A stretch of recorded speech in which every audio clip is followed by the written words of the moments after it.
Lagisan mo ang pusong ito.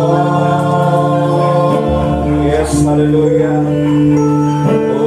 Pusin mo ang iyong espiritu.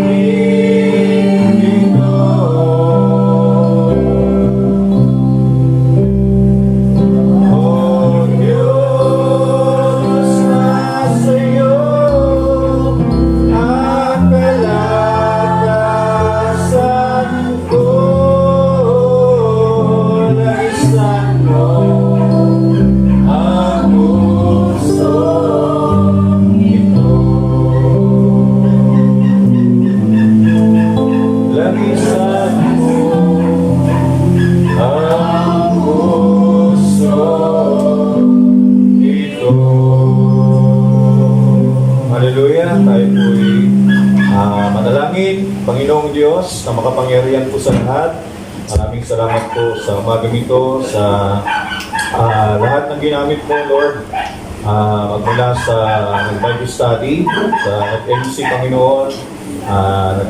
Panginoon, namuna sa mga awitin, ganoon din po sa mga nagbigay ng mga patotoo. Alam ko po marami pong nais na magpasalamat at magandong ng awit, Panginoon, at yaman, Lord, dahil, Lord, oras na aming Panginoon ay limitado at ang pinakamahalaga sa lahat, Panginoon, ay ang pakikinig ng iyong mga salita.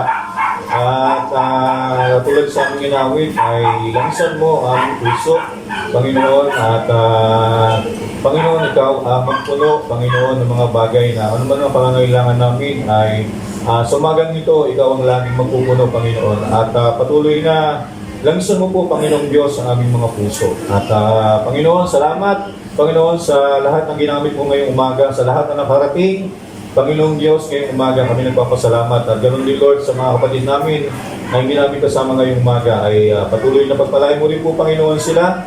At maraming salamat, Panginoon. Patuloy na gamitin mo po ang mga recording video para, Panginoon, na magamit ito para sa, Panginoon, na kanilang pong pagsusubaybay, Panginoon, sa gawain mo, Panginoon. Maraming salamat.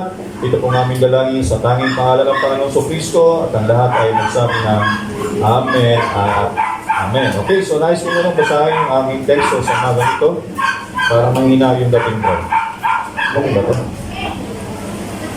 Okay, hello. Mas minsan parang hinahabol ko yung inano ko yun.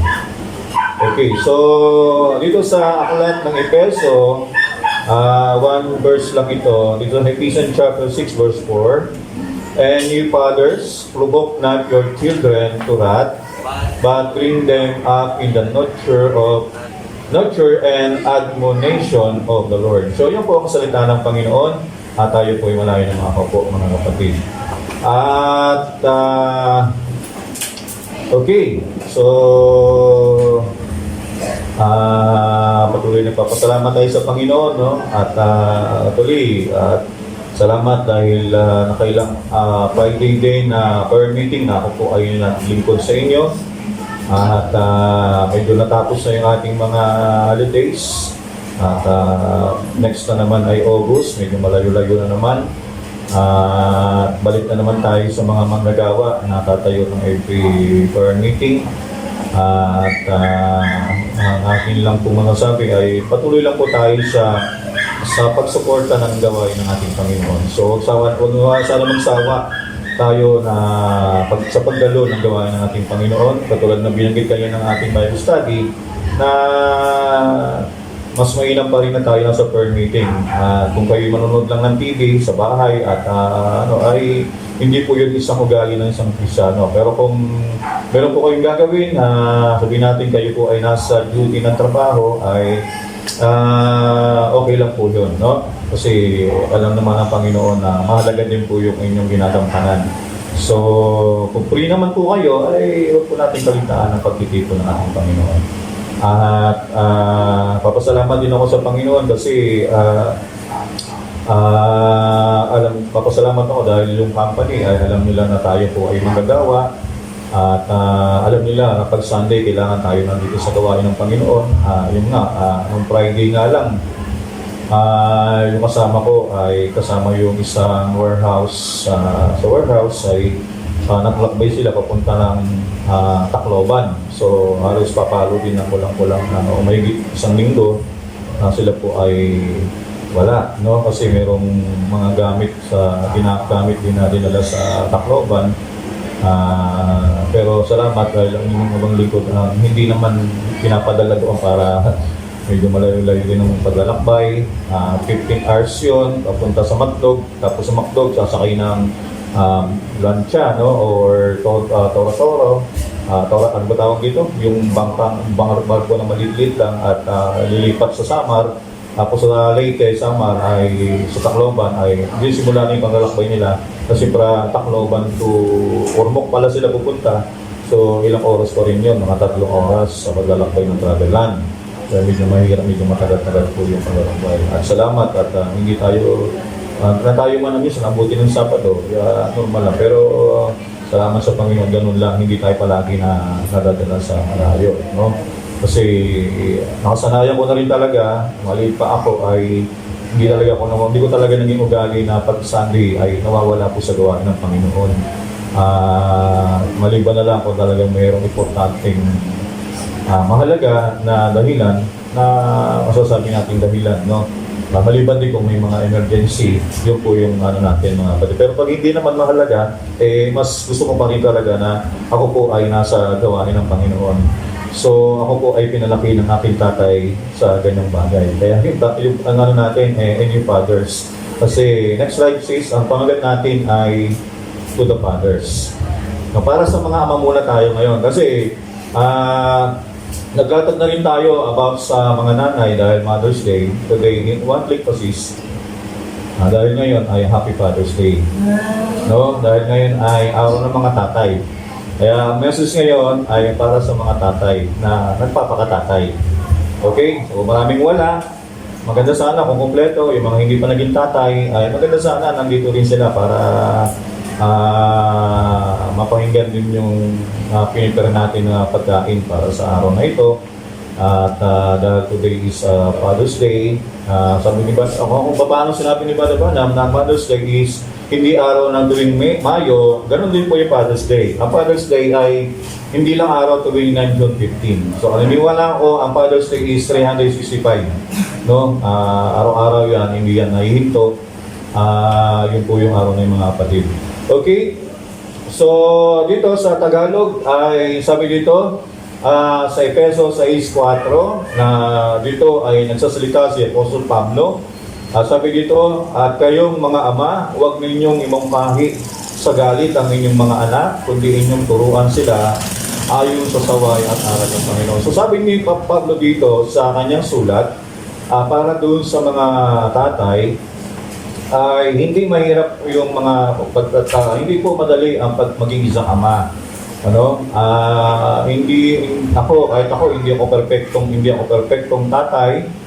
At dahil kahit sabihin natin na yung kahit nung habang nag-review ako kanina napapaluha din yung mata ko dito dahil naalala ko yung tatay ko at kahit yung tatay ko na hindi rin siya perfectong tatay para sa amin, pero yun yung sabi ni Brother Branham, pero hindi ang Diyos ang naglagay na hindi ka pwedeng mamili kung sino tatay mo. Tandaan nyo yan, no? Kundi ang Diyos ang naglagay kung sino dapat maging tatay natin. Pero pwede tayo pumili, kaya si Brother Branham nag-preach sa pagpili ng nobya. Pero pwede ka pumili ng mapapangasawa. Pwede mo palitan ng isang asawa mo. Pero ang tatay at nanay mo, hindi mo pwedeng palitan. Kasi ang Diyos ang naglagay.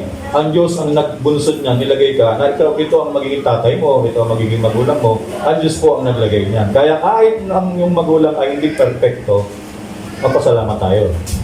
Kasi ang Diyos po ang naglagay. Okay? So sabi dito, tingnan lang muna tayo sis. Okay, sabi dito ay ni Apostol Pablo na tayong mga ama ay huwag nating daw imungkahi, no, sa galit ang inyong mga anak, no, kundi inyong turuan sila ayon sa saway at sa aral ng Panginoon. So, Bakit ko nasabi mga kapatid, kahit hindi perfecto ang aking tatay, actually, marami mga bagay na ginagawa ko sa mga anak ko ngayon na hindi ginawa sa akin ng tatay ko. Pero hindi ko rin masisisi bakit hindi ginawa ng tatay ko kasi maaaring hindi rin sa kanya ginawa ng tatay niya. Diba? Kasi bakit mga kapatid? Kasi yun yung sinasabi ko na wala talagang perfecto na tatay. Alam nyo, ako, sabi, alam ng mga kapatid ko yan, hindi namin naranasan na kami, kahit nung panahon, nung unang panahon, pagdating sa pera, hindi pinag-uusapan ng pera. Hindi kami hirap sa pera. Pero, hindi namin na-experience na kumain kami sa labas. Ewan ko, natatanda ng mga kapatid ko yan. Alam ko, walang nangyaring ganun. Walang nangyaring ganun na i-rate kami sa Jollibee or bili kami ng McDo. Pagkatapos ay pupunta kami sa department store at sabihin sa amin, o mga anak, pumili na kayo ng damit nyo at pagkatapos si Papa na magbahalang magbabayad. At walang ganon mga kapatid. Siguro marahil, kaya kung sinasabi, hindi rin ako perfecto. May mga bagay na hindi ginawa ng tatay ko sa akin, pero yung kakulangan ng hindi ginawa sa akin ng tatay ko, hindi ko yung kinasama ng loob. Because nung naging tatay ako, kung ano yung nagawa niya, hindi niya nagagawa, dinagdagan ko pa ng konti. Pero hindi pa rin ako perfecto. Diba? Hindi pa rin ako perfecto. Kasi diba? Hindi pa rin ako perfecto. Kung paano yung tatay ko na hindi ako nabilan ng laruan. Kahit kami magkakapatid, hindi kami nabilan ng laruan. Kaya kung may mga tatay dito na nabilan nila ng laruan yung kanilang mga anak, magpasalamat kayo. Pero gusto ko lang sabihin, minsan may mga tatay na minsan kung ano yung naging karanasan nila sa kanilang mga tatay, yun din minsan yung papamana nila eh. Pero yun yung sinasabi natin, di ba? Katulad ko, hindi ako perfectong tatay, marami din akong pagkukulang, marami pa rin akong kulang na, di ba, ako bilang anak, di ba, pag pinalo ko dati, pinalo ko tatay ko, piyak ako. Gusto ko sana yung tatay ko, pagka lumiyak ako, gusto ko sana, yakapin niya ako pagkatapos niya ako pala. Gusto ko sana, anak, alam mo bakit ka pinalo? Kasi mahal kita eh. Yun ang hinahanap ko dati. Pero wala akong magagawa kasi bakit? Yun yung isang bagay na hindi niya yung kayang gawin. Pero hindi ko sinasabi, sana hindi na siya naging tatay ko. Ibig sabihin ngayon, nung ako yung naging tatay na, yun naman yung isang bagay na konti-konti kahit pa paano ginagawa ko. Kasi bakit? Kasi yun yung kulang ng bata ako eh. Marahil siguro, nung papa ko, nung maliit pa siya, pinapalo siya ng tatay niya. Hindi rin siya ginaganon. Kasi lolo ko, kung malupit ang papa ko, mas malupit yung lolo ko. O, di ba? Ibig sabihin, paglipas ang panahon, di ba? Maaaring ganun yung lolo ko, ganun ang ugali niya. Maaaring hindi sa ganung klaseng ama sa tatay ko. Kaya yung tatay ko nung lumaki siya, nagkaroon siya ng anak, hindi niya masyadong na-implement yung dapat na gawin niya bilang isang ama. Kasi hindi niya naranasan paano, hindi niya na-experience kung paanong nakikita niya sa isang magulang, sa isang ama. Di ba? Kaya siguro, nung naging anak ako, ganun din. Kasi sa ibang na anak, di ba? Sa ibang magulang, anak, isang kausapin yan, di ba? May nagugustuhan ka na ba?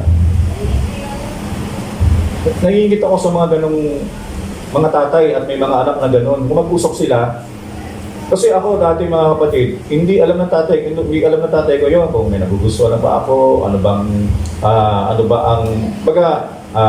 yung kailangan kong, sabi niya, anak, ano ba yung gusto mong gawin? Ano ba yung kailangan mo? Hindi ako kinakausap, hindi kami kinakausap ng ganon. Pero kahit ganon po yung tatay ko, mahal na mahal ko pa rin yun. Kasi naging magulang ako, doon ko lang po nalaman yung mga bagay na kulang niya ay napupunuan ko naman kahit konti. Pero hindi pa rin ako perfecto. Ngayon, sa mga anak ko naman naging anak ngayon, at kapag nagkapamilya sila, yung mga bagay na kulang ko, sila naman mapupuno sa susunod na generation. Hanggang sa dumating ang panahon, yung lahi ko magiging sakdal, magiging perfecto na. Diba? Little by little. So ngayon, next slide. Sabi dito sa aklat ng Proverbs, si Haring David, si Solomon, ang nagsalita dito, ang tatay niya si David. Okay? Sabi ni Haring Solomon, digdinin yung mga anak ko at turo ng ama, at makinig kayo upang matuto ng kaunawaan. So si Solomon, di ba tatay niya hari? At si Solomon ay naging hari. Next slide. Sabi dito, sapagkat bibigyan ko kayo ng mabuting aral, huwag ninyong bibayaan ang aking kautusan. Next, sabi niya, sapagkat ako'y anak ng aking ama.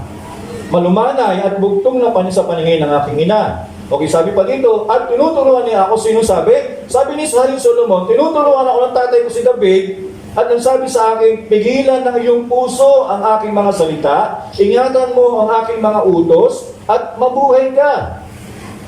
Magtamo ka ng karunungan, magtamo ka ng kaunawaan, huwag mong kalimutan ni miwalay man sa salita nga. O sabi ni Solomon, mga kapatid, ako'y tatay, ako'y anak din ako, ako'y anak ng aking ama. Pero sabi niya rito, dinggin ng aking mga, sabi niya, dingginin niyo mga anak ko, ang turo ng ama. Sabi si Solomon, naging tatay na rin, at sabi niya, ganoon siya ng mga, sabi niya, anak ko, dinggin niyo yung aking mga utos, upang kayo matuto kayo ng kaunawaan. Sabi niya, sapagkat binigyan ko kayo ng mabuting aral, huwag ninyong pabayaan ang aking kautusan. Pero yung sinasabi ni Haring Solomon sa kanyang mga anak, sapagkat ako'y naging anak din sa aking ama. At sabi niya, tinuturuan din niya ako, at nagsabi sa akin, pigilan ng aking puso, ingatan ng iyong mga utos, mabubuhay ka. May sabihin, mga kapatid. Diba? Sabihin, kaya sabi ng Hosea, so Joel chapter 1 verse 25, saysayin mo sa iyong mga anak, at sasaysayin ng mga anak sa kanyang mga anak, at sa kanyang magiging mga anak pa. Okay? So, si Haring Solomon, kung ano man po yung narating niya, yun ay nakita niya yung sa kanyang tatay, na si Haring David.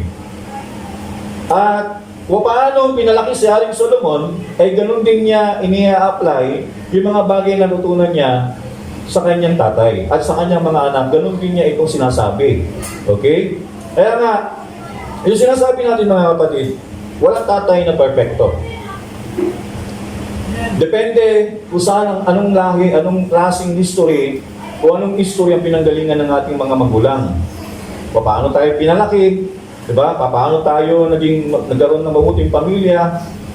At ang tatay ko, mga kapatid, kung talagang pag namalo, palo talaga. At talagang sama ng loob mo, talaga pag pinalo ka talaga. Kasi iba yung tatay ng mga tatay mo, mga 90s. Malupit po yung mga tatay ng mga batang 90s. Pagdisiplina sa mga anak.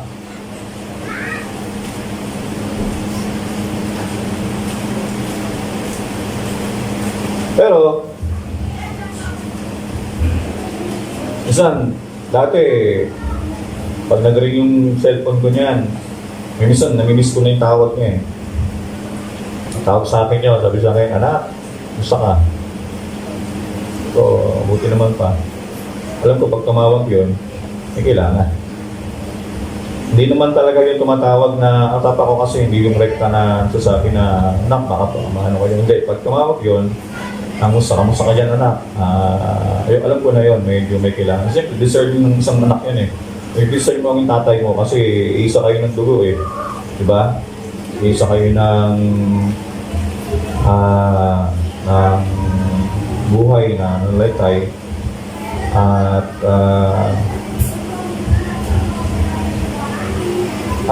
doon ko lang naiintindihan, kahit wala na yung tatay ko, yung mga bagay na natutunan ko sa kanya nung bubuhay pa, kahit wala na siya, ipagpapatuloy ko yun. Yun lang ang mahirap doon mga kapatid, sa mga, minsan kasi pag wala na yung magulang, wala na yung pinuha na tayo ng Panginoon, o marahil nag-asawa ng ating mga anak, hindi mo alam kung yung ginawa mong pamamaraan nung araw ng panahon na kasama mo pa sila ay pagpapatuloy nila yon. Kung hindi nila pagpapatuloy, siyempre tayo mga magulang, natulog tayo doon. Pero pag nakita mo yung iyong anak na kahit sa kabila na kunin ka na ng Panginoon marahil at mawala ka na o mag-asawa sila, pero pinagpapatuloy pa rin nila. Pero alam niyo mga kapatid, ang isang bagay, nagpapasalamat ko lang sa Panginoon. Sabi ko, kahit hindi perfecto ang tapa ko, pero yung pinalaki niya kami na malapit kami sa simbahan. na dahil nga papa ko naging pastor din, talagang lumaki kami ng may simbahan. Naging puso ko na yung simbahan eh. Na kapag wala hindi ako nagsisimba, hindi ako masaya. Kasi doon po ako lumaki. Ngayon, dahil doon sa ginawa niya na yon, parang yun po yung naging utang na loob, malaking utang na loob ko sa tatay ko. Kasi pag pinag-usapan natin yung tunay nating mga ama, walang iba kundi ang Diyos. Diba? So yung tatay natin eh. Kasi kung tatay natin ay hindi perfecto, pero binigyan tayo ng Diyos ng isang Diyos na ama na siya lang yung bukod tanging sakdal. Diba? So yun po yung isang bagay doon mga kapatid na nasabi ni Haring David, ni Haring Solomon dito, nasabi niya ay, kumbaga,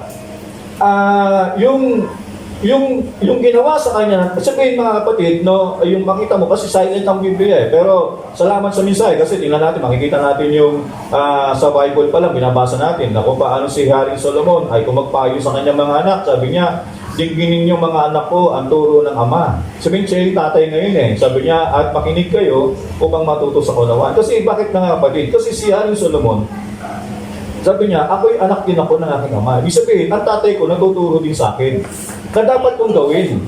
Pero sabi niya, at nakinig ako sa tatay ko. Kaya, nung nakinig ako, eto ko ngayon. Diba? Sabi niya, at ngayon, nagkaroon ako ng anak at naging anak ko kayo. Sabi niya, at ngayon, sinasabi niya sa mga anak niya na makinig kayo. Dingginin niyo yung mga anak ko at turo ng inyong ama. At makinig kayo. Kaya sabi na ni Pablo sa Efeso, sabi niya, kaya tayo mga ama, huwag nating imukahi ang ating mga anak sa galit. Kundi sabi, sila'y ating turuan sa saway at aral ng Panginoon, di ba? Sabi, sapagat binigyan ko kayo ng mabuting aral, sabi ni Solomon na sapagat ako'y anak ng aking ama, malumanay at bugtong na paningin ng aking ina, at tinuturuan niya ako, nasasabi sa akin, pigilan ng iyong puso ang aking mga salita, ingatan mo ang aking mga utos, at mabubuhay ka. Magtamo ka ng karunungan. Okay. Kasi bakit mga kapatid? Okay? So, bago nag-aral si Solomon sa paaralan, siyempre, nagtuturo ng karunungan muna, una tatay eh. Diba? Nagtuturo niyan. Kaya sabi ni Haring Solomon, ako'y nagtamo ko ng karunungan. Pero sabi niya, yung karunungan na yon, tinuro sa akin ng tatay ko. Kasi ang tatay ko experience. Ako magiging tatay ako, sabi niya, anak, balang araw, magiging tatay ka rin. Kaya sasabihin niya, tandaan mo itong aking mga sinasabi sa iyo. Na, yung kasi, bakit ko sinasabi? Kasi nandito na ako sa posisyon bilang ama. Pagdating ng panahon maging ama ka, ito din gawin mo. Diba? Ngayon, dumating si Solomon sa panahon na siya naman yung naging nagtuturo sa mga anak niya o mga anak ko. Tinuruan ako ng tatay ko. Ito yung ginawa sa akin ng tatay ko. Hindi man siya perfectong tatay, nagkakamali din siya. Pero sinasabi ko sa inyo, may mga bagay pa rin na mabuting bagay na ginagawa ng ating tatay. Pero sabi niya, anak ko, na tuturuan ko, sabi niya, at ito ay magiging isang kaunawaan. Magtatanong ako, huwag mong kalimutan ni humiwalay man sa mga salita ng aking bibig. Sabihin, kung tayo ay mga anak, mga kapatid, sabihin, yung payo ng ating mga magulang ay pakinggan natin yan. Huwag daw mahiwalay sa ating bibig. Okay, next slide. O sabi dito, huwag mo siyang pabayaan at ingatan ka niya. Sabihin yung karunungan, yung mga bagay na tinuro sa'yo, yun yung isang bagay na huwag mo yung iwawala sa iyong puso. Huwag mo siyang pabayaan at ingatan ka niya. Ibigin mo siya at ingatan ka niya. Okay, sabi dito, karunungan ay pinakapangulong bagay. Kaya kunin mo ang karunungan. Oo, sa lahat mong kukunin ay kunin mo ang unawa. Okay, sabi dito, iyong ibunyi siya at kanyang itataas ka. Kanyang dadalhin ka sa karangalan pag iyong iniyakap siya. Okay? Siya ay magbibigay sa iyo ng ulo ng pugong na biyaya. Isang putong ng kagandahan ay kanyang ibibigay sa iyo. Dinggin mo, o anak ko, ang iyong tanggapin ang aking mga sinasabi at ang mga taon nga ng iyong buhay ay magiging marami. So sabi dito ng mga kapatid, sabi ni Solomon, di ba? Bilang siya yung naging anak din before, at paano din siyang hinubog ng kanyang tatay, tinuruan ng mga bagay, minsan nagsumasama yung loob natin bilang anak. Kasi akala natin, katulad naalala ko dati, cotillion namin sa school. Alam niyo yung cotillion? Ngayon yan ay, ngayon hindi yung pinaganda na, pero dati cotillion na tawag yan eh. Ngayon sabi pa, medyo meron kaming ano yan, sayawan?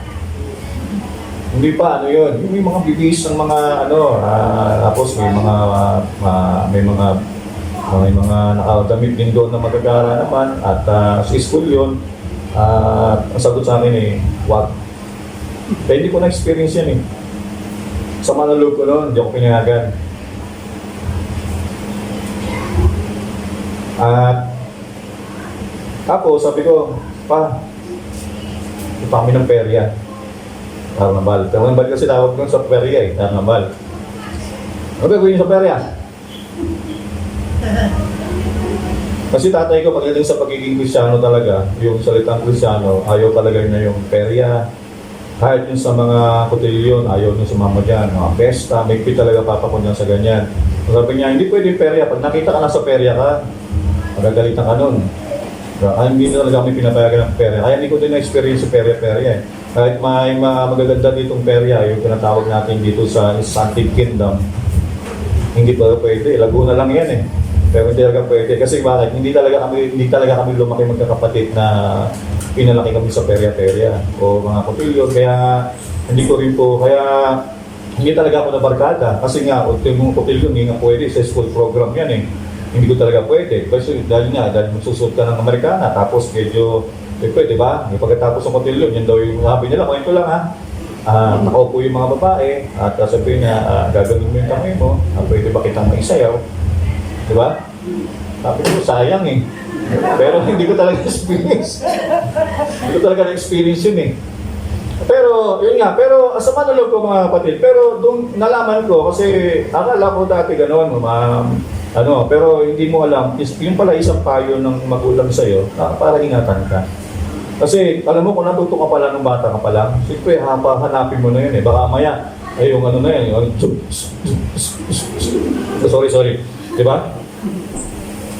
Pero bakit nga kapatid? Kasi yung isang bagay na dapat sa simula pa lang, natutunan mo na kasi nga naging aral mo yun. Kaya minsan pagka doon pa lang sa patay sindi, nasa pintuan pa lang, natulad ng pumunta kami sa Sambales sabi nga naalala ko yung saan dati, sabi ko, tatay ko hindi nga ako pinapapasok sa Jewish Front doon pa kaya sa mga lugar talaga na talagang may mga na. Kaya sabi ko, hindi ko talaga pwedeng gawin yun. Kumbaga, naingatan din ako doon ng pagganyan. Kasi dahil sa turo ng tatay ko, nakukuha niya po yung punto.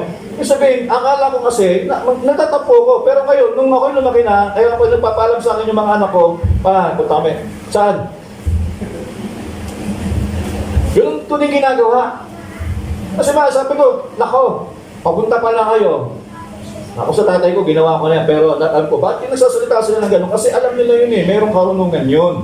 Mayroong mga bagay na tinuturo sa atin. Kaya si Haring Solomon, mga kapatid, natutunan niya yung mga bagay na yun bilang anak siya na tatay niya. At yung mga bagay na natutunan niya sa tatay niya, kay Haring David, ay ini-apply niya to sa kanyang mga anak.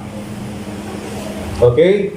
Tinuturo dito sa kanyang mga anak. Kaya ngayon po yung sabi doon. Kaya sabi niya sa dulo, dinggin mo, o anak ko, at iyong tanggapin ang aking mga sinasabi. At ang mga taon ng iyong buhay ay magiging marami. Okay? Kasi sabi niya, kaya may salita sa Biblia sa Efesos 6:1, paborito ko nung araw yan nung bata ako, nung mali pa ako, kasi nagpalang ko ng Kenken, sabi. Kami kasi nung panahon ng school, bago kami mag-special number, linggo-linggo yon.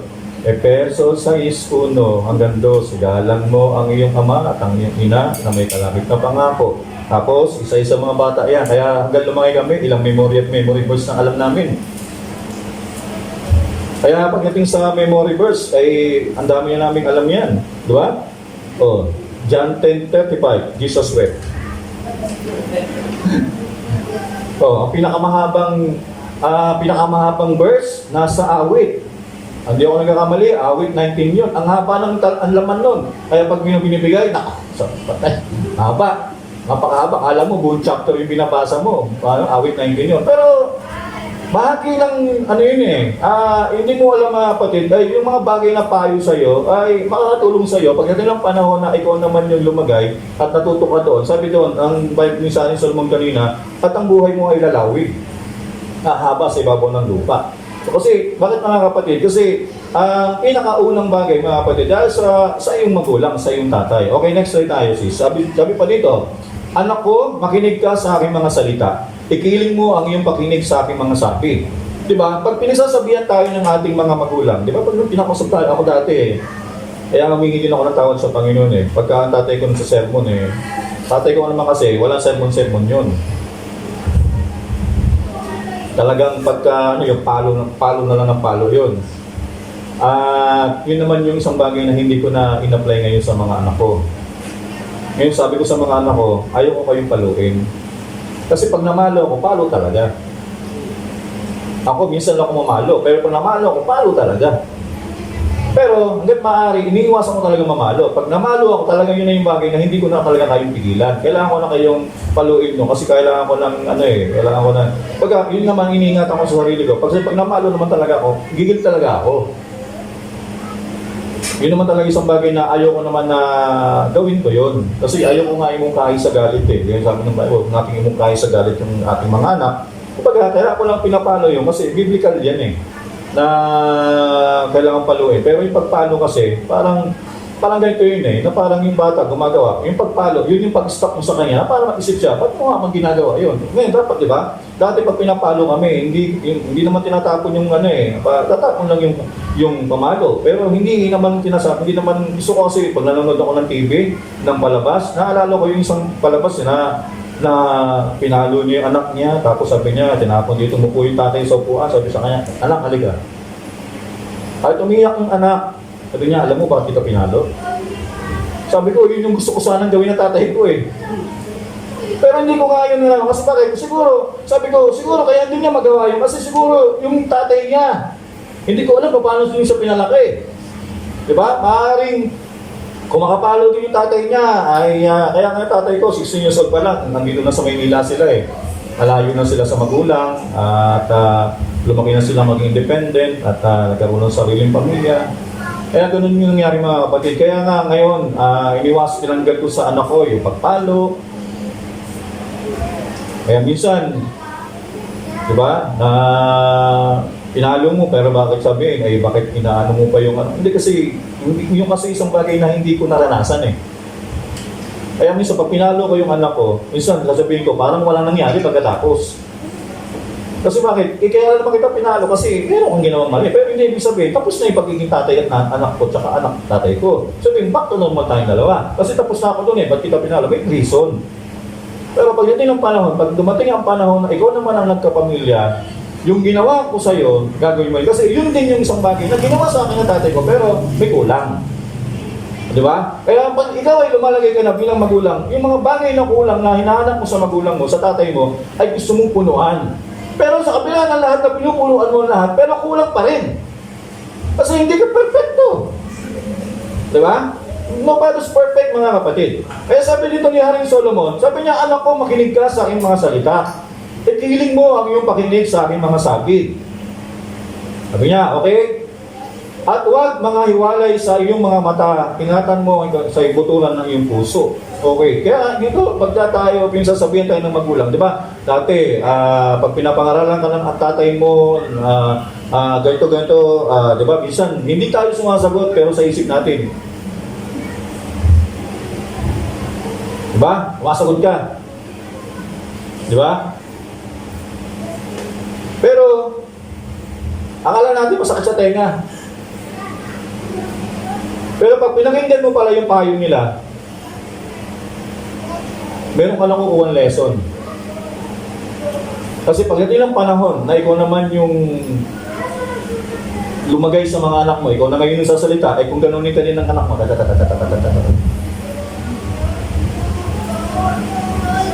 kaya sa isang mabuting anak, na naging nagkaroon tayo ng tatay, nung panahon na tayong mga anak, at naging mabuti tayong tatay ng anak sa ating mga ama, kahit gaano man sila kalupit, sabihin natin, gaano man sila kalupit, may mga bagay na kulang pa rin sa nila na hinahanap natin, mga kapatid.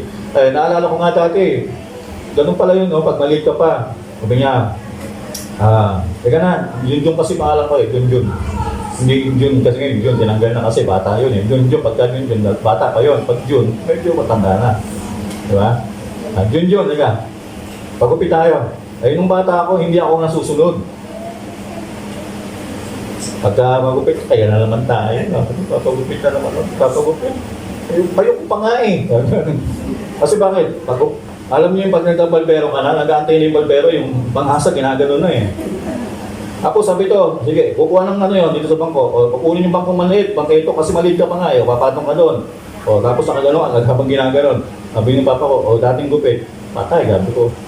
Kaya ginupit, alam mo yung ginupitan ka na. Paggupit sa'yo, yung tapos ka ng gupitan, pero malungkot ka. Kasi bakit kalbo dito eh, tapos dito lang yung buhok. Kahit yung mga kapatid ko, 3 kami. Lahat ng gupit namin, puro ganun, puro kalbo. Pare-pares kayo, kala mo. Hindi mo kayo magkakamukha, pero magkakamukha dahil nga sa gupit. Ganun lagi po yung ano. Ngayon, nung tumanda-tanda na ako, doon ko lang experience nung ako na yung nasusunod. Sa damit, hindi rin na, sa damit mga kapatid, ganun din. Pero dumating na yung panahon na dumating na sa tamang gulang, doon ako naging ano. Kaya sabi ko, kung ano yung ginadamit ng tatay ko, gusto ko ganun eh. Parang namaan ako din, yung napalipasan. Kasi lolo ko, ganun din pala magdamit, nung katulad sa tatay ko. Kaya tatay ko, kumbaga parang naman ako din naman, kaya manamano lang din naman. So may mga bagay din tayo na kukuha mga kapatid sa mga magulang natin. So sabi dito, let's slide mga kapatid.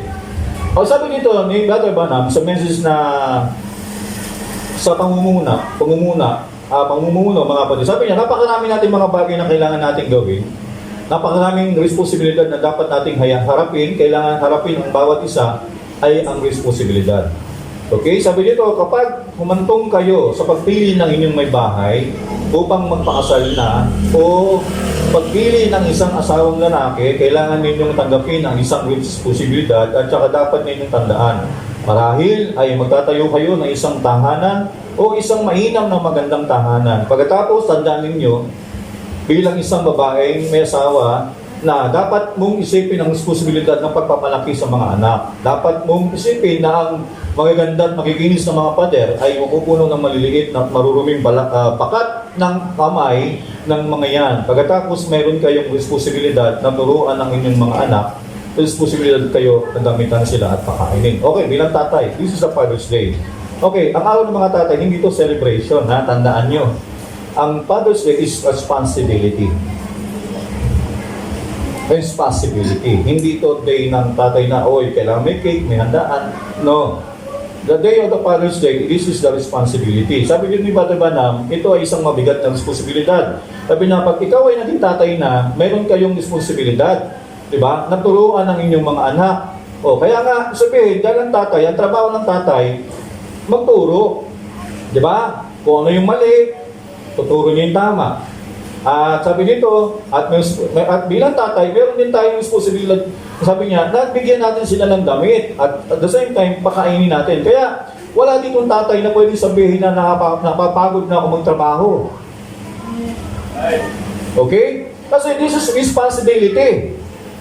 Okay? Sa inyong mga anak, na sasabihin ninyo, pasensya ka na anak, wala pang pera si tatay, wala pa pambiling damit. Responsibilidad nyo yan, bumili.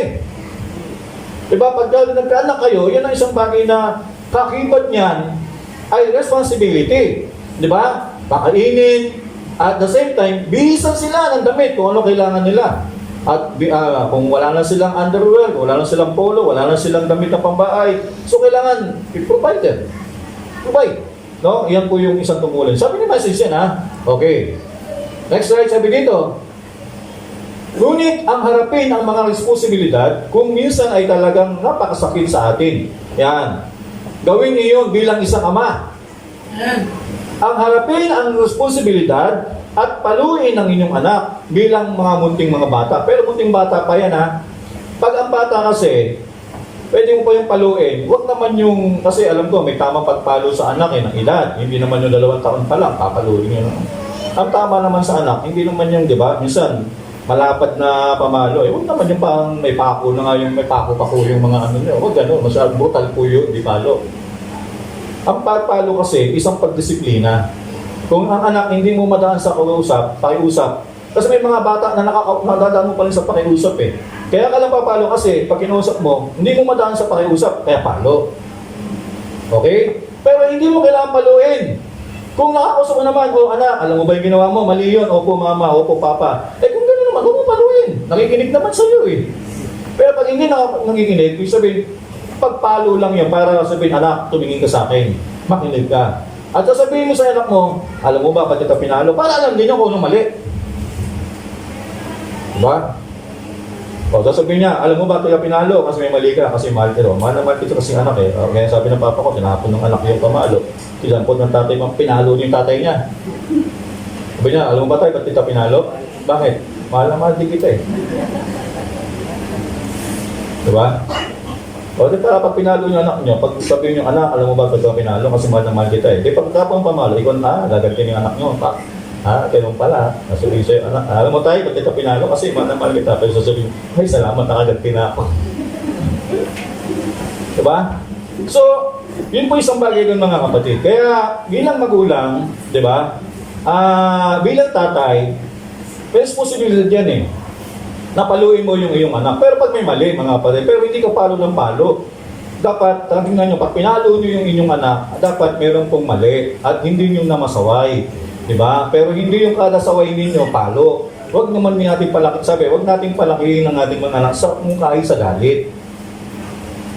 Kasi pag dumating na panahon, magkapamilya din yan sila. Alam nyo kung ano yung tinanim ninyo, mamanahin nila yan. Papalakihin din nila yung kanilang mga anak sa galit din. Gusto niyo ba yun? Hindi. Kaya nga tayo, natuto tayo, nung tayo mga anak pa, natuto tayo sa ating mga magulang, nangyari sa atin. At nung tayo nagkaroon ng pamilya, at gusto rin na, hindi natin pwedeng ipamana yung galit na namana natin sa tatay natin. At maaari ang gusto natin, sana mabago. Kami, totoo lang mga kapatid. Okay. Yung sinasabi ko nga eh,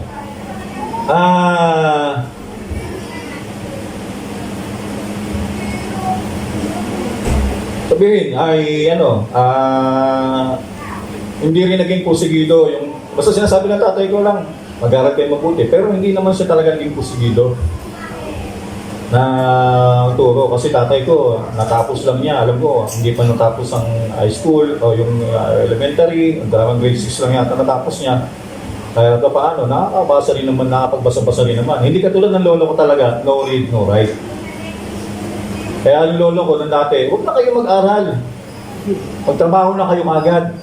Kaya yung tatay ko, minsan ganun. Sabi nga, ba't pa kayo mag-aaral minsan, di ba? Kasi nga, pero ako nung lumaki ako dito, nung nalaman ko, mahirap ang hindi nakapagtapos ng pag-aaral. Kaya lagi ko sinasabi sa mga anak ko, pagsikapan ninyo mag-aral. Hindi para sa amin, hindi para sa akin, para sa inyo pagdating ng panahon. Kasi na-experience ko bilang isang tao, hindi lang, totoo, sabi ni Manny Villar, sipag at tiyaga. Hindi ako niniwala sa sipag at tiyaga. Kahit magsipag at tiyaga kayo, kung yan lang naabot nyo, hanggang dyan lang. Pero kung dagdagan nyo yung kaalaman yan at karunungan, medyo lalayo yun. Yung karunungan nyo, dagdagan nyo ng sipag at tiyaga. Malayo mararating nyo. Diba?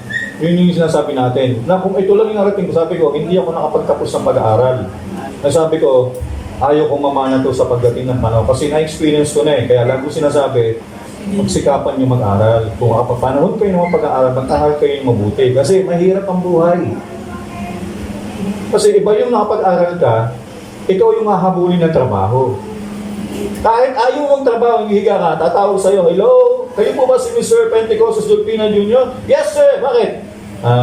Sir, diba? Ikaw yung hahabulin eh. Pero pag ikaw yung wala ka natapos, ikaw yung mag-aapol, hindi kailangan matulog. Talagang hahabulin mo talaga trabaho, mag-a-apply ka kung saan-saan. Diba? Tapos may mga requirements, diba? Kailangan ma-hit mo yung requirements na yun, pero yun lang po yung gandun lang abot mo. Pero pag ikaw napagtapos, ito yung hahabulin ng kumpanya. So yun po yung sa maraming pagkakaroon problema. Pero, ay nga yun eh. Kaya yung isang bagay yung system na natin na huwag na natin mangyari sa ating mga anak. Okay? So ngayon, next slide. Sabi nito, nanatili pa rin ang katotohanan ng Diyos. Kung marami lang sana ang gumagawa, yung pagpapalo, no? Walang masama yan. Pero sabi ko nga, pag pinapalo nyo yung anak ninyo, na magtutuwid tayo, kung sabihin, meron tayo, kaya tayo pinapalo yung mga anak natin kasi may bagay na nagawa silang mali. At dapat, pag pinalo nyo yung anak nyo, paliwanag nyo, bakit nyo sila pinalo? Papaliwanag nyo. No? Bakit ka pinalo? Bakit kita pinalo? Yun. Kasi alam mo, bakit? Kasi po, Sabi niya po sa akin, wag po ako umalis. O anong nangyari? Umalis po ako. O di alam niya, ang kasalanan niya, yung umalis. Kaya susunod, sabihin sa kanya, anak, aalis muna kami. Ikaw maiwan dito sa mga kapatid mo. Huwag kang aalis. Sabihin ko, opo, papa. Diba? Hindi na ako aalis. Kasi bakit? Iisipin ko, pag umalis na naman ako ulit, papaluin ako ni papa. Kasi yun yung ano niya di ba? Yun yung problema eh. Ngayon, pag nalaman na ng bata yun, hindi na ako aalis, tatandaan niya na, hindi ako aalis kasi bakit? Pag umalis ako, papaluin ako ni papa. Ngayon, pag pinalo ka, may problema, may kasalanan ka na naman ng gawa na hindi tama, ibang bagay na naman yun. O sabihin mo, papa, ba't mo ba pinalo? Alam mo ba ito pinalo dito? O di ba? Nabasag mo yung isang ganito. O di ba? So, gano'n yung mga kapatid, hanggang sa, pero alam mo kung bakit pero hindi masamang mamalo. Pero sinasabi ko nga, kaya ka na mamalo kasi may mali yung anak mo at gusto mo siya maging tama. Kasi pag hindi mo alam, gumawa na pala ng mali yung anak mo. Diba? Pero kung hindi mo siya makausap, pero pinalo mo siya, at hindi mo pinalo, ibig sabihin, hindi mo mahal yung anak mo kasi ang isang taong nagmamahal sa kanyang anak, tinutuwid siya, nilalagay sa tama. Kasi pag dumating ng panahon, lumaki siya. Karangalan ng isang magulang. Diba? Na nagkaroon siya ng isang anak na sumunod sa kanya.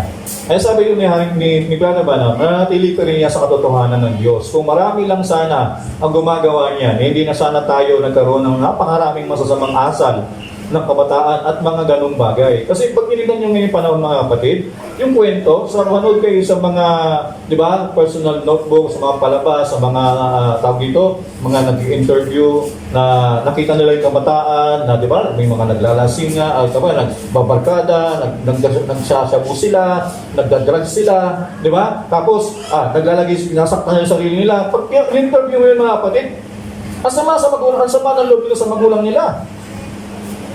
Kasi, sasabihin niya na, hindi ako mahal ng tatay ko, hindi ako mahal kasi hindi ako nahalagaan. Sabi niya, kaya wala nagmamahal sa akin, kaya sabi niya, buti pa yung barkada ko, mahal nila ako.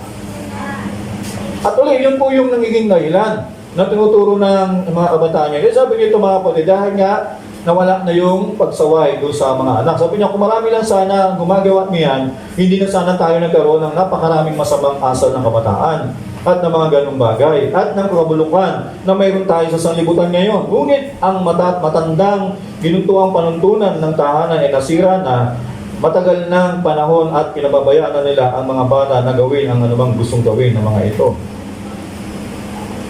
Hindi lang dahil sa, tandaan niyo mga kapatid, pag namalo kayo ng inyong anak dahil hindi galit kayo sa asawa niyo, yung anak ang pagbubuntunan niyo. May ganon. Yan. Kayo ng mga anak. Nga ba sinasabi ko eh. Pag nag-away kayo, papa eh, hindi tatay eh. Kami na lang ang pupuntunan nyo eh.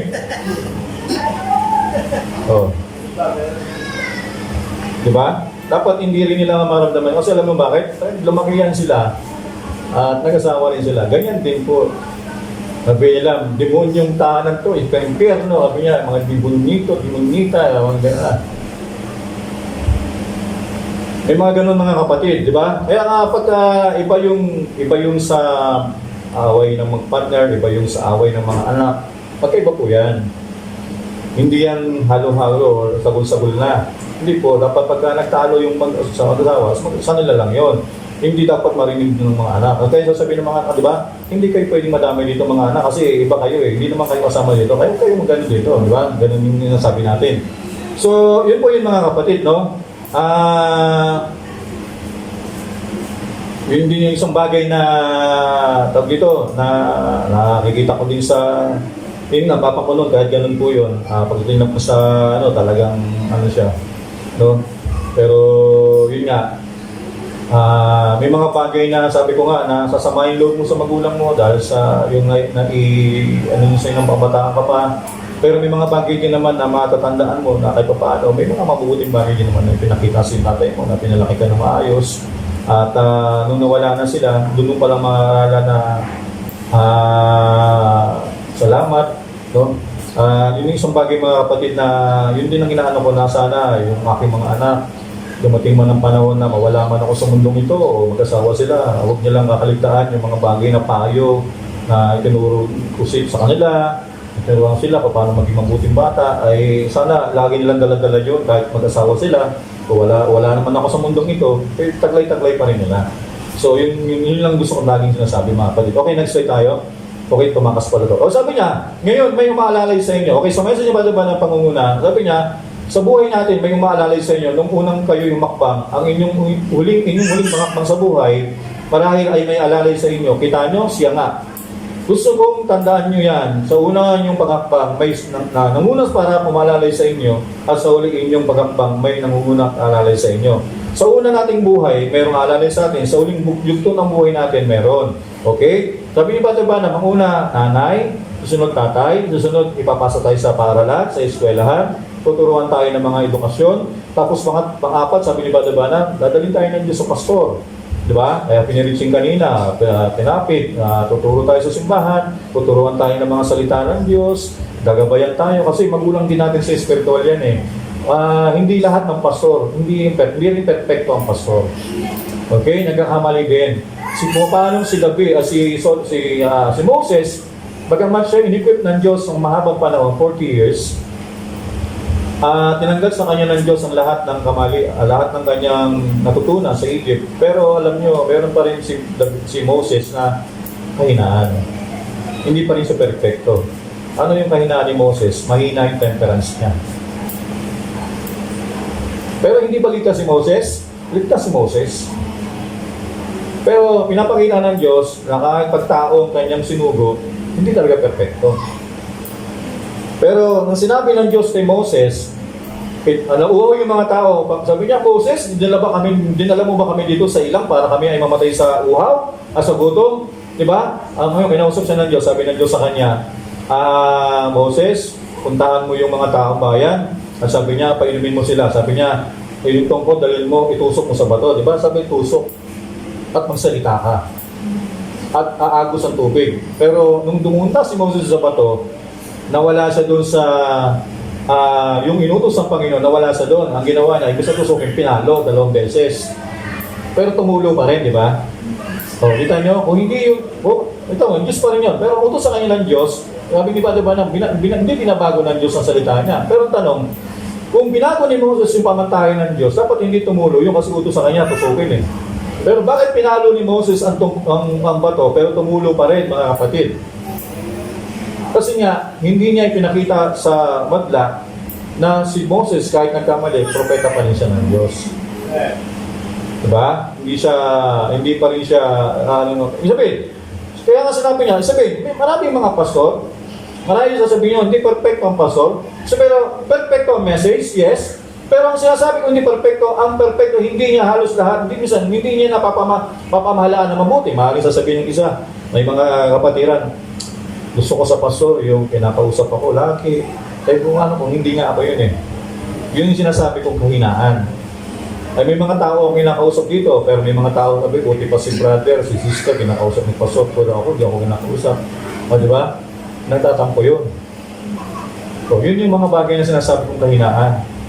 Ay, buti pa si pastor, tinanong si brother kung anong kailangan niya, anong problema niya, pero ako, di ako tinanong. Di ba? May mga ganun, selos na yan eh. Pero sabi ko nga, nobody's perfect. Hindi rin perfecto ang pastor. Pero perfecto ang mensahe. Di ba? Ay, may mga pastor na, buti pa si pastor ganito. Ganito siya ng ganito. Punta ng ganito. Marami namang outreach. Di ba? Hanapin mo yan eh. Pero hindi nga perfecto eh. Iba-iba ang magulang eh. Di ba? Iba-iba din ang pastor. So, iba-iba yan. Pero hindi kayo pwede sabihin sana, naging pastor ko na lang si ganito. Di ba? Hindi kayo pwede mamili. Ang Diyos ang naglagay. Di ba? Pwede tayo maghanap ng simbahan, pero ang Diyos ang naglagay ng pastor, pero sabi niya, pag binigyan tayo ng isang pastor, bibigyan niya tayo na may tuturuan tayo sa karunungan, kaunawaan sa kanyang salita. Diba? Yun naman ang pangako ng Diyos eh. Pero pagdating sa church department, pagdating sa pag-aaral, walang problema yan. Pero pagdating sa apply, yun po yung doon nagkakatalo. Sa mensahe, walang problema sa mensahe lahat ng pastor. Lahat ng pinapangalan ng pastor, message yan eh. Kahit saan magpunta, yung pinarinig mo, marinig mo rin dito sa lahat. Yung pinapangalan nilang ibang pastor, marinig mo rin dito yung balang araw. Kasi bakit isang mensahe lang tayo. Pero pagdating sa apply, yung pagdating sa church department, yung pagpapaano pamamalakad ng local church, dyan nagkakatalo. Sabihin, maraming tatay, Pero iba-iba tayo ng pamamaraan. Di ba? Pagpapalaki sa mga anak. Papaparaan sa pagtuturo sa mga anak. Pero, di ba? Pero lahat tayo tatay. Yun ang ibig ko sabihin. Di ba? Ganun din po sa church, local church, sovereign and church, iba-ibang pamantayan. Pero maaaring siguro, may mga pastor na, tawag dito, lahat binabati. May pastor naman na pag hindi siya binati, hindi siya babati. Ganun. Ay sasabihin ko, sana yung pastor mo na lang si ganito kasi gusto ko yun. Yun yung sinasabi ko. Pero pag dumating ng panahon na natuto kayo dito sa church at naging pastor na rin kayo balang araw, yung mga bagay na naging pakulangan dito, tatagdagan nyo lang. Sabihin, i-improve nyo lang yung pagdating ng panahon. Kasi, bakit? Nasa message na tayo Message na yung pinapangaral natin. Pero nagkakatalo na lang dito. Diba? Yung paano ng implementation. Paano i-implement yung church order. Paano yung pamalakad. Yun po yung mga kapatid. Ngayon, yun po yung pagdating ng panahon, ang magiging tatay talaga natin, di ba? Walang iba kundi ang Diyos na. Siya na yung magiging tatay natin sa lahat. Okay, yung kaya kung maging unang hakbang natin, hanggang sa huling hakbang, meron ko maalalay sa atin. Okay, next slide. So, isabi dito, ang unay ang kabaitan ng nanay, pagkatapos ang salita ng tatay. Pagkatapos, naibigay sa inyo ng nanay ang una ninyong paghakbang, saka naman kayo tutuon sa inyong tatay, lahat tayo para naman sa karunungan dahil siya ang pangulo ng tahanan. Kasi ang tatay, head of the family. Siya yung ulo. Diba? Sabi niya, madalas hindi dahil sa matalino siya, hindi dahil sa matalino siya, sabi niya, pero siya ginawa mismong tagapanguna ng kanyang pamilya. Kaya sumusunod tayo sa sinabi ng ating tatay na gawin. Kapag sinabi niya ngayon, anak, gusto kong gawin mo ang ganito at ganung bagay. Mangyari nga na nakikinig tayo sa kanya dahil ito ang karunungan. Yun, sabi ni Bada Banam, sabi niya, pag sinabi ng iyong tatay, anak, kapag sinabi niya ngayon, anak, gusto kong gawin mo ang ganito at ganitong bagay. Mangyari nga na nanginginig tayo, sabi niya, anak, maghugas ka naman ng plato. Diba? Gawin mo yun.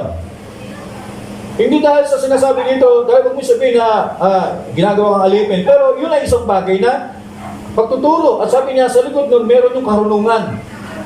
O sabi niya, anak, baka pwede maglaba ka naman, di ba?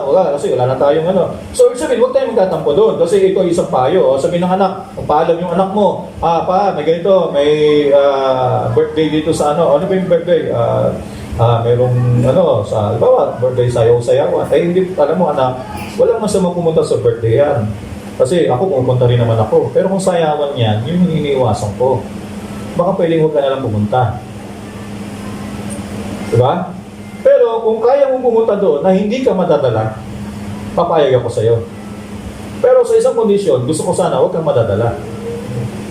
Pero kung madala ka, hindi mo maiwasan, mamaya pa sayo-sayo yan. Mamaya diyan ka na masimulan na masabihin sa iyo ng mga kasama mo, pre, baka pwede tumagay ka muna kahit isang shot lang. Diyan magsisimula yan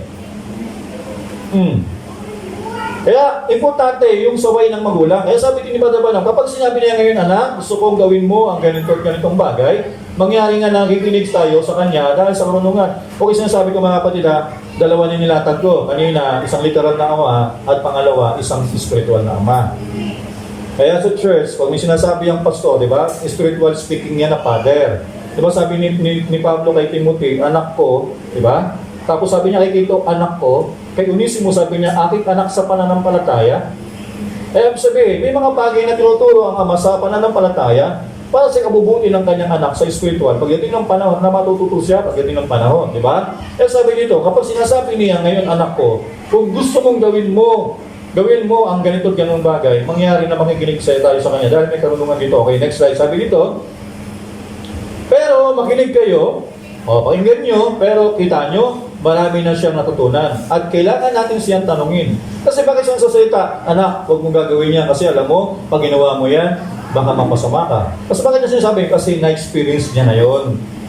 At nung panahon ng kabataan niya, nung siya ang anak ng tatay niya, sinabihan din siya ng tatay niya. Ayun sabi na, pero makinig kayo. Kita nyo, marami na siya natutunan at kailangan natin siya tanungin para makita kung ano na ang natutunan niya. Kasi anak, alam mo kung bakit ko nasasabi sa iyo yan? Na-experience ko na yan eh.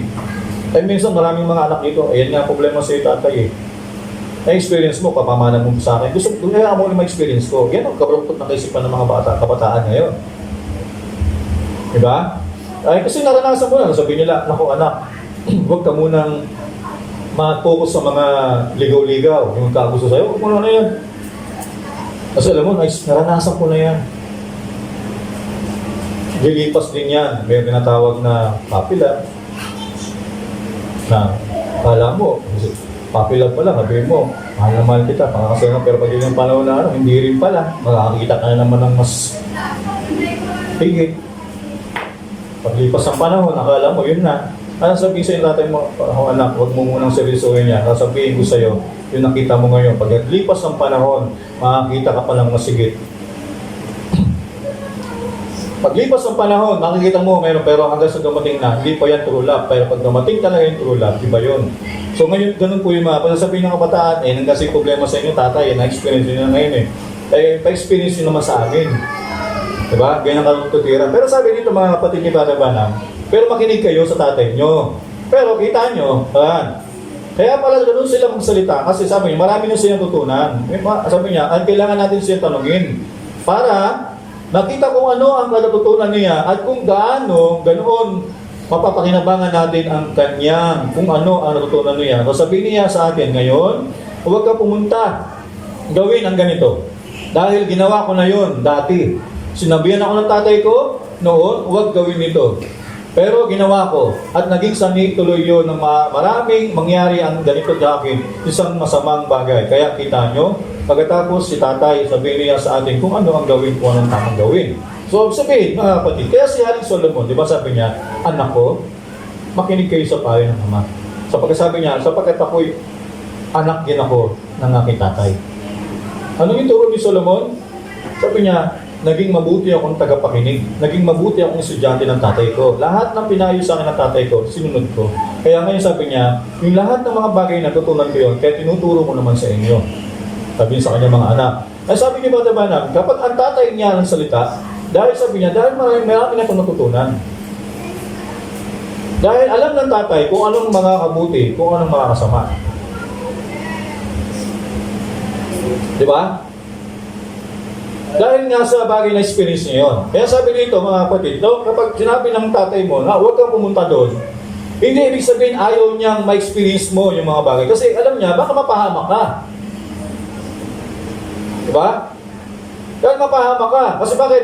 Nangyari na sa akin dati yun eh. Kaya ako nasabi yun kasi napahamak na ako dati.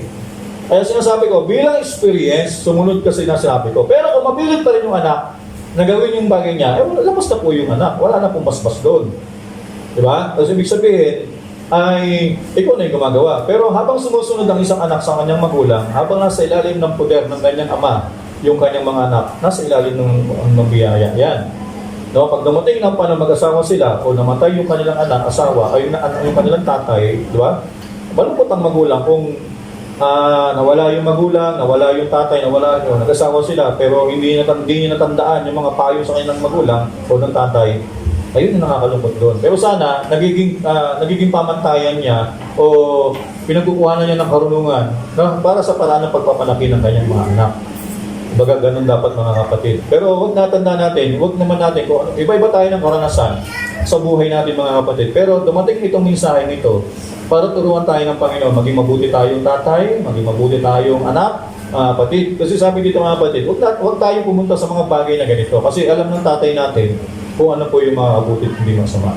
Okay, pero sabi dito, nagawin kung ano ang tamang gawin. Okay, next slide tayo sis. Sabi dito, pagkatapos nga na pangunahan tayo ni nanay, hanggang sa oras na kailangan na natin ng kaunti pang karunungan para makunawa mula kay tatay. Okay, tingnan nyo. Lagi sinasabi ni Brother Branham, ang pangunawa, nagagaling niya sa tatay, sa ama ang tuturo niyan. Pagkatapos nga nyon, ay kukuha ulit tayo ng panibago. Mayroon na naman tayong panibagong tagapanguna, okay? O mayroon na naman tayong panibagong tagapanguna, yun ay isang guro. Kaya tingnan nyo, step by step, Ang isang mabuting guro sa paaralan. Kaya gagaling kayo ng tatay nyo, tutulong kayo ng tatay nyo, di ba? Sa mga bagay. Pero hindi niya kaya kayong turo magbasa, magsulat. Pero sabi niya, ngayon, ipapasa kayo ng tatay ninyo sa paaralan, sa isang panibagong guro sa paaralan. Sinisikap niya kayong turuan at bigyan ng edukasyon para may akma kayo. Sabihin, waiting yun. Kita niyo mga kapatid, huwag niyong ibigay sa, ano doon yung credit na natuto tayo sa paaralan, sa mga teacher, pero ibalik niyo ang credit niyo sa magulang. Kasi ang magulang talaga, ang nagdala sa inyo sa paaralan. Kasi gusto nila na kayo yung maturuan. At sabihin ito, di ba? Kaya nga sa pag natatapos yung anak, di ba? Ano sabi ng mga nagsasalita? Mga estudyante, ano ba yan? Yung diploma nyo, tsaka yung ano nyo, ibigay niyo sa tate, mga magulang nyo. Diba? Kasi ang kredito niyan, hindi sa aming mga guro, kundi sa aming mga magulang. Tama? Kasi totoo naman talaga, sa magulang naman kasi talaga yan, di ba? Kasi hindi dahil din sa gabay ng magulang na inalalayan kayo para kayo ay maging turuan kayo ng mga bagay-bagay, so hindi nyo yung mga matatapos. Kasi ibig sabihin, pag pinag-aral natin, okay, sabi ko kanina, sinabi ni Padre Banam, tungkulin ng magulang, tungkulin ng tatay na pag-aralin ng kanyang mga anak. Huwag niyo sabihin na, anak, pagod na si tatay sa inyo, huwag na muna kayo mag-aral. Wala pong ganun. Walang tatay na sumusuko, mga kapatid, no? Habang nabubuhay tayo, tungkulin ng tatay, magpaaralin ng kanyang anak, tungkulin ng tatay na bigyan ng damit, tungkulin ng tatay pakainin ng kanyang mga anak. Okay? Hindi tungkulin ng mga anak na magtrabaho para buhayin ng magulang. Ang tatay. Kundi, tungkulin ng magulang magtrabaho para sa kanyang mga anak. Kasi bakit mga kapatid? Okay, sabi dito, sinisikap niya kayong turuan at bigyan ng edukasyon para may akma kayo ng mas maigi sa buhay. Yung pala, kaya tayo pinag-aral ng magulang natin. Natanda ko dati, pinag-aral ako ng magulang ko.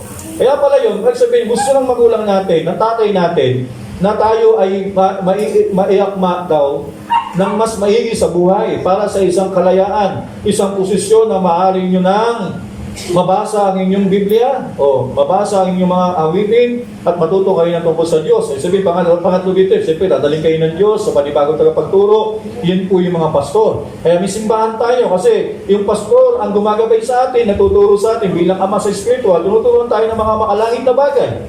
Okay, hanggang sa matuto tayo yan. Okay, sabi dito, kita nyo, at pagkatapos isa pang bagay marahil ay pinapagawa sa inyo, ay may susulat sa inyo si nanay, si tatay may susulat sa inyo, tapos hindi nyo ito kayang basahin. Okay, kaya paparalin tayo. Okay, next slide sis. Okay, sabi dito, kita nyo, kaya naman ang guro ay siyang bahala sa inyo at pangungunahan niya kayo para sa matuto kayo magsulat at magbasa. Isang mabuting bagay ito na ang isang mabuting guro ay maturuan kayo ng tama. At ngayon, pagkatapos yung iwanan yon, kayo ay matapos yung gawin, iwan niya ang guro, lilipat sa isa-isa pang muli, guro, pagkatapos sa isa pa. Muli, mula sa munting primero, sa munting unang baitang, magtutuloy-tuloy hanggang sa pagtatapos kayo ng high school, sabi niya, kayo ay makapag-kolehiyo, pagkatapos niyo ang kolehiyo, ayan na, natapos na kayong mga pangunahan ng inyong guro. Sabihin, kaya doon sa pag-aaral, napakaraming guro, iba-iba yan. Grade 1, iba yung teacher nyo. Grade 2, iba yung teacher nyo. Lahat yun ay gabay nyo hanggang sa matuto kayo sa paglaki ninyo. At yung tinuro sa inyong mga guro, ay gagamitin nyo yun hanggang sa kayo maging isang tao. Diba? Tuturuan kayo ng nanay nyo, tuturuan kayo ng tatay nyo, naging mabuting bata, pero ang paaralan, tuturuan kayo ng edukasyon. Kaya alam nyo, ang kabaitan, ang mabuting asal, hindi yan tinuturo sa paaralan. Natututunan niya sa loob mismo ng bahay. Kaya sabi niya, diba? Mag-isibado ba na, sabi niya, sa mensa spiritual, ang kabutihang asal, hindi yan tutunan sa labas ng spiritual, kundi na sa simbahan muna yan. Tinuturo yan. Diba? Kasi judgments begin in the house of God. Okay? Ngayon, pag kayo nag-aral kayo, mabuti kang tao dahil sa tatay mo, sa nanay mo, tinuruan ka ng mabuting tao ka. Pero pagdating na edukasyon, matalino ka lang, marami kang alam. Pero hindi lumalayo yung iyong kabutihan pagkatao mo kasi ang nag-mold ng pagkatao mo ay yung mga magulang, ang tatay mo. Tinuruan ka ng tatay mo sa mga bagay na dapat malaman mo. Okay? Next slide tayo sis. Okay. Sabi dito mga kapatid, father's role in the house. Okay? Bilang tatay, ito daw ang mga rules ng isang tatay. Okay. Number 1, be a role model for our children. Tandaan natin, pag tayo po'y tatay, pag nasa bahay ka, model ka. Anong model? Ikaw yung model ng mga anak mo. Dapat hindi nila minomodel yung ibang tatay. Dapat, pag meron silang model na iba sa loob ng bahay, dapat ikaw yun. Okay, number 2, responsibility ng tatay is financial support. Huwag kayong magreklamo. Okay, number 1 is financial support. Pag hindi nyo yun nasuportahan, di ba? Kaya nga ang tatay, walang tigil sa pagtatrabaho. Di ba? Ibigay. Pag ang anak nang hingi, oh, kabibigay ko rin sa'yo. Dito na naman. Dapat po hindi ganun. Pero, sabihin, kapag kaya ibigay, pagka malaki yung hinihingi, kailan ba yung kailangan? Magkano kailangan? Kailan ang deadline? O sige, ito, kailangan pag-ipunan. Hindi naman kailangan, hindi ibig sabihin, hindi gagawin. Ibig sabihin, kailan kailangan? Magkano kailangan? Pag hindi, pag-importante. Pagka, unari naman, kung kailangan na yung spot, siyempre, pagbibigyan mo siya ng paglalaan mo siya ng budget. Pero kung kailangan naman bigyan pa ng timetable, sige, anak, sige, ganito ha. Malayo pa naman yan eh. Di ba? O, okay, nakita mo yung ikaw bilang tatay ka. Nakita mo yung gamit ng anak mo na walang sapatos, walang damit. Hindi na kailangan yung anak mo pa ang, di ba? Ikaw na yung mapupusa.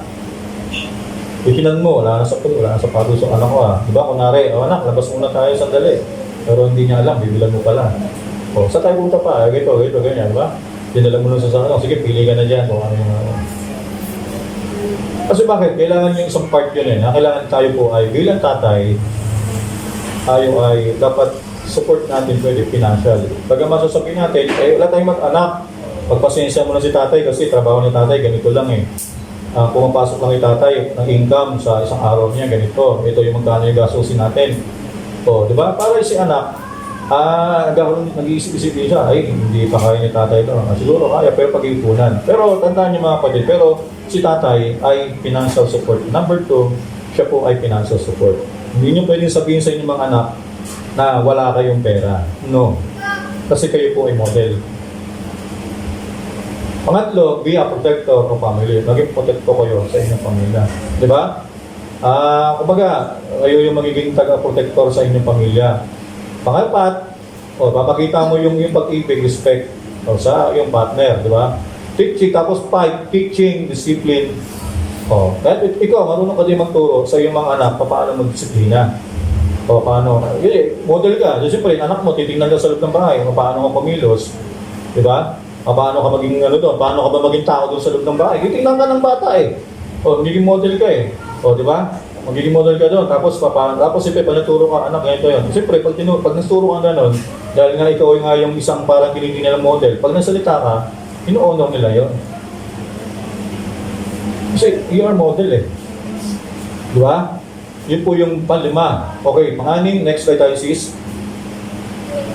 Sabi dito, bilang tatay, dapat ang pag-ibig mo sa iyong mga anak is unconditional. So sinabing unconditional, walang papalit. Dahil mabuti yung anak mo, mabait, dahil binigyan ka, naging mabuting bata sila, kaya mo mahal. Dapat ipakita mo, maging masamang anak yan, mabuting anak, dapat ang pag-ibig mo sa anak mo is unconditional. Mahal mo pa rin sila. Diba? Kasi ganyan pinakita ng Diyos sa atin. Pang-pito, be a provider of family. Ikaw ay isang provider ka. Diba? Dapat bilang tatay, nakikita mo rin kung diba? Kung ano yung nagpaplano ka sa sarili mo. Kaya, sa totoo lang, iba ang ugali ng tatay. Ang tatay, hindi siya yung masalitang tao eh. Na yung akala mo, sabihin niya, ay, wala na tayong pera. Ang tatay, hindi nagsasalita na, ang tatay, tahimik lang eh.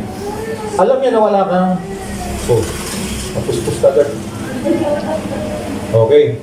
So, yung tatay, alam niya kung ano yung pangangailangan ng pamilya niya. Hindi niya nakikita niya yan eh. Pero ang tatay kasi iba, hindi kasi siya tawag ito, boldness eh. 'Di ba? Hindi siya parang hindi siya madaldal, hindi siya makwento, pero alam niya yung kung anong kailangan. Kasi hindi pwedeng hindi niya rin nararamdaman yan eh. Siyempre, uwi ka sa bahay, di ba? Yung, wala nagtimpla ng kape, walang timpla ng gatas. Kasi alam mo, may magtitimpla, may kape ba sa gatas? Wala eh. O, di ba? O, hindi man lang sabi, pa, kain ka na. Hindi rin sabi, hindi nag-ain yung anak mo. O, di ba? Ba't pag-ain? Bibigas ba? O, di ba? Hindi rin makaluto yung mga anak mo ng pagkain. Kasi nga, bakit? Kasi nga, may kulang, may problema. Wala kang bigas eh. O kaya sabihin, kaya hindi pwedeng hindi mararamdaman ng tatay yun. Kasi nga, alam mo yun. Kasi bakit? Kasi tungkulin mo, ikaw mag-provide ng pangangailangan. Kung gusto mong magkape ka ng masarap na kape, bumili ka ng kape, bigyan mo ng pambiling kape. Kung gusto mong makakain ng masarap na pagkain, bigyan mo ng masarap na pambili ng pagkain. O sabihin mo, oh, naputulan tayo ng ilang. Wala tayong pambayad ng tubig, wala tayong pambayad ng ilang. Kaya mamaya magtiis-tiis ka muna sa manual. And number 3 mo. Di ba? Sige, number 1. Number 2. Number 3, di ba? So bakit? Ba't naputulan ng ilaw? Kasi tanong dyan. Wala nagutan ng tatay pa rin yun. Kasi tayo pong mga tatay, we are provider. Okay? Sabi niyo sa pang-8, kids, talking responsibilities. Sasabihin mo, turuan mo yung mga anak mo na tungkol sa kanilang responsibilidad. Diba? 9, help kids and motivate them. Turuan mo yung mga anak mo, i-motivate mo rin sila. Diba? Sabi mo, alam mo anak, diba? Dali-dalino mo, bait-bait mong anak, swerte si Papa kasi ikaw yung naging anak. Motivation tawag doon eh. Diba? Sabihin mo, gwapo-gwapo mo. Manang-mana ka sa tatay mo. Pero yung pagkali mo sa manang-mana ka sa tatay mo, medyo may laman. No? Manang-mana ka talaga sa tatay mo. No? Eh sabihin, motivation nyo. Kailangan nyo din i-motivate yung anak nyo na, anak, kaya mo yan. Kahit mahirap, alam ko, tiwala ko sa'yo, matatapos mo rin yan. No, tutukan mo rin sila. Naalala ko tuloy yung sa din pa noon eh, na nung naganap kami ng school para sa first year college niya, punta kami na nasukbo, walang course niya. Saan kami napunta? At sabi ko, hanap tayo ng school, pero wala akong dalang pera. Wala akong kapera-pera noon. Hanggang sa pumunta kami Tagaytay, punta kami doon sa school na isang Tagaytay, tawag dito, Olivares School. Meron doon, pero sabi, per sem po dito ay, kada sem ay 23,000. Sabi ko, walang problema yan. Sige, basta pagka-open, sige, wala naman problema, pera lang naman yan eh. Pero hindi ko sinasabing na wala tayong pera na eh. Hindi, ayoko rin sabihin, ayoko rin kasi pahinahin yung loob niya. Basta pera, madaling hanapin niya. Basta maganda, makapag-enroll ka na lang muna. Pero hindi rin po siya nakapag-enroll doon kasi ang kinabagsakan din niya dito sa PCU. May naturo sa kanya para makapasok dyan. Pero ganun pa din, nagbabayad pa rin po kami dyan. Ang alam ko, yung binabayaran namin pagkadasin ay, hindi ko alam kung gano'n din. 30? 30,000 sa isang taon. Times 2 yun. Kaya huwag na po kayo magtaka ha. Sabihin, silent lang tayo. Pero sabihin ko, yung po yung sinasabi ko na bukod pa po yung pamasahe niya araw-araw. Bukod pa yung kay Woodpay. Pero, di ba, parang si Pastor parang wala naman. Parang marami namang financial, di ba? Pero hindi. Marunong lang magdala. Ikaw yung marunong magdala. Di ba? Pero sabihin, kasi dahil nga kailangan ng anak mo, ay kailangan mo din i-motivate, palakasin sila na parang ipakita mong kaya mo rin. Kahit wala, kaya mo. Kasi ikaw yung parang sandalan din nila no? Tapos i-twist mo sa kanila, motivate mo sila, kaya natin yan. Ito nga, sabi ko, anak, okay na sa pasukan Sabi ko, malapit ka na pala mag-college. Pa. Sabi ko, saan mo gusto mag-aaral pala college? Diyan sa SM? Ayun, NU. Sabi ko, medyo padugo yun. Sige, malayo pa naman ako. Sige, basta pagutin mo yung pag-aaral mo ha. Pasa mo yung 4th year para pag 11, 12 ka. Gusto nga 11 ko na agad. Wala problema yan. Sabi ko, meron naman akong tatay na alam naman, nakikita naman niya yung kailangan ko kasi tatay din siya eh. Ako naging tatay na rin eh. Kaya nararamdaman niya yung kahit pangangailangan ko kasi tatay ko rin siya eh. Kaya yun lang, kaya sabihin niya, yun lang, kaya kailangan mo pa rin i-motivate ang anak mo na kahit anong gusto nila. Kasi alam mo, yun yung isang bagay na hindi ko na-experience sa kabataan ko. Nung naging anak ako, hindi ko naranasan na, anak, saan mo gusto mag-aral? Ano yung gusto mong pag-aralan? Ano yung gusto mong kunin? Hindi ko na-experience yan. Yun yung nang-miss ko ng kabataan ko. Pero walang, okay na, sabi ko nga, pero marami din ako natutunan sa tatay ko. Mga bagay mga kapatid na ngayon ay papamana ko at dinadagdagan ko lang yon para sa mga anak ko. At pag dumating naman ang panahon na sila naman yung kapamilya, yung mga bagay na ginawa ko, dadagdagan na lang nila yun. Kung ano yung kulang ko, pupunuan na lang nila palang araw pag nagkapamilya na sila. Pero yung natutunan ko, hindi pwede maputol dapat yun sa kanila. Kahit wala na ako o nag-asawa sila, pero yung mga karunungan at kalaman na ipapayo ko ay dadalhin nila yun habang buhay. So yun po yung isang bagay ng mga kapatid. Ngayon, pag-sampo ay teach children right from wrong. Pinakamahalaga importante dito, turo nyo sa mga anak nyo kung ano yung tama sa mali. Para bata pa lang sila, anak, ito, hindi to pwede, bawal to, ito yung tama. Para alam nila kung ano yung tama. Kasi pag hindi alam ng bata kung ano yung tama, yung ginagawa na lang nila, alam nila tama, at hindi nila alam. Pero sasabihin ko sa inyo, dapat model kayo. Model tayo. Bilang tatay, tayo po ay model sa ating mga anak. So, tayo po yung tinitingnan. No? Okay, next slide. Okay, sabi sa Efeso 6:1, mga anak, magsitalima kayo sa inyong mga magulang sa Panginoon sapagkat ito'y matuwid. Okay, tapos na tayo sa isang literal na magulang. Ayun, sabi dito ni Pablo, mga anak, magsitalima kayo sa inyong mga magulang sa Panginoon. O, pag sinabi sa Panginoon, hindi yan sa laman. Sabihin sa spiritual, meron tayong magulang sa spiritual. Siyempre, yung pastor ang tumatayong magulang natin sa pananampalataya. Kaya sabi niya, igalang o sundin ninyo ang inyong magulang. Kaya sabihin, bilang spiritual, ay merong father tayong kinikilala sa loob ng church, ang tatay natin, kundi ang pastor. At sabi pa dito, sa 6:2, igalang mo ang iyong ama, ang ama ay ang pastor, ang ina ay ang iyong church, na siyang unang utos sa may pangako. Pag ginawa mo to, mayroon daw kalakip na pangako yan. Diba? Okay, verse 3, upang yumaon kang mabuti at ikaw ay mabuhay na malaong sa lupa. So ngayon, pag ang pang-apat na mamumuno sa iyo ay pastor. Kaya minsan tuturuan tayo mag-lead ng prayer, mag-lead, mag-opening prayer, mag-MC, mag-song lead. Yan ay paraan, mga kapatid, na para tunuturuan tayo na paano dumating ang panahon, tawagin ka ng Panginoon maging pastor din. Kung ano yung natutunan mo sa iyong local church, makikita mo, ay, ito yung ginawa dati ng pastor ko. Ito yung ginawa sa amin yung simbahan. So, dadagdagan ko lang yun. Kung may kulang man si pastor na hindi ginagawa, ay konti na lang. Siyempre, hindi dahil sa nagalit ka sa iyong pastor, hindi, huwag dadagdagan mo kasi alam mo, ang pastor namin tao lang eh. Hindi sa perfectong tao. Pero ngayon, nandito na ako sa posisyon. Ako na ngayon yung pastor. May church na akong hinahawakan. Kung ano man yung nakita ko kay pastor na hindi ginagawa, idadagdag ko na lang dito. Pero marami ako natutunan sa kanya.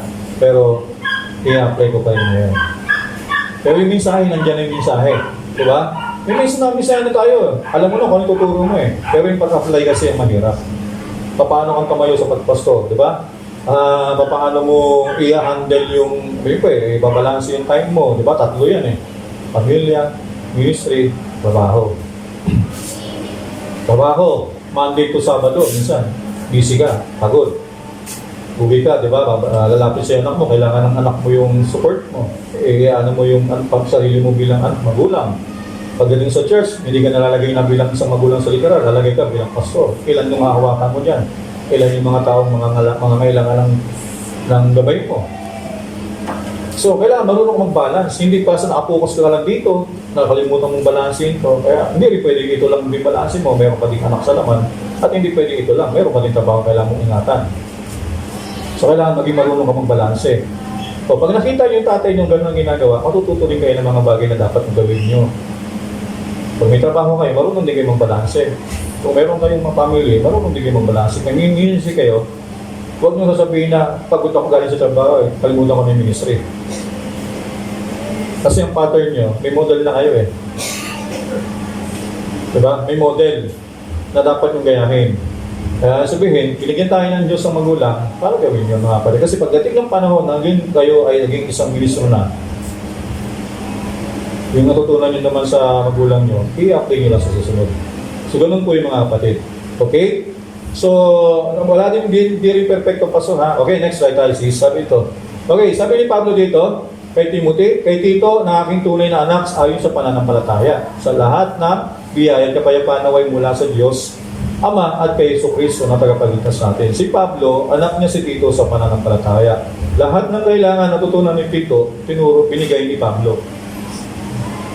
Nung si Pablo na naging pastor sa isang local church, kung ano yung tinuro ng tatay niya sa kanya sa pananampalataya, yun ang kanyang tinuro. Yun ang in-apply niya. Kaya mahalaga po yung may pastor. Diba? Kasi yung sinabi kanya ni Brother Ramel yung huling quote niya, diba?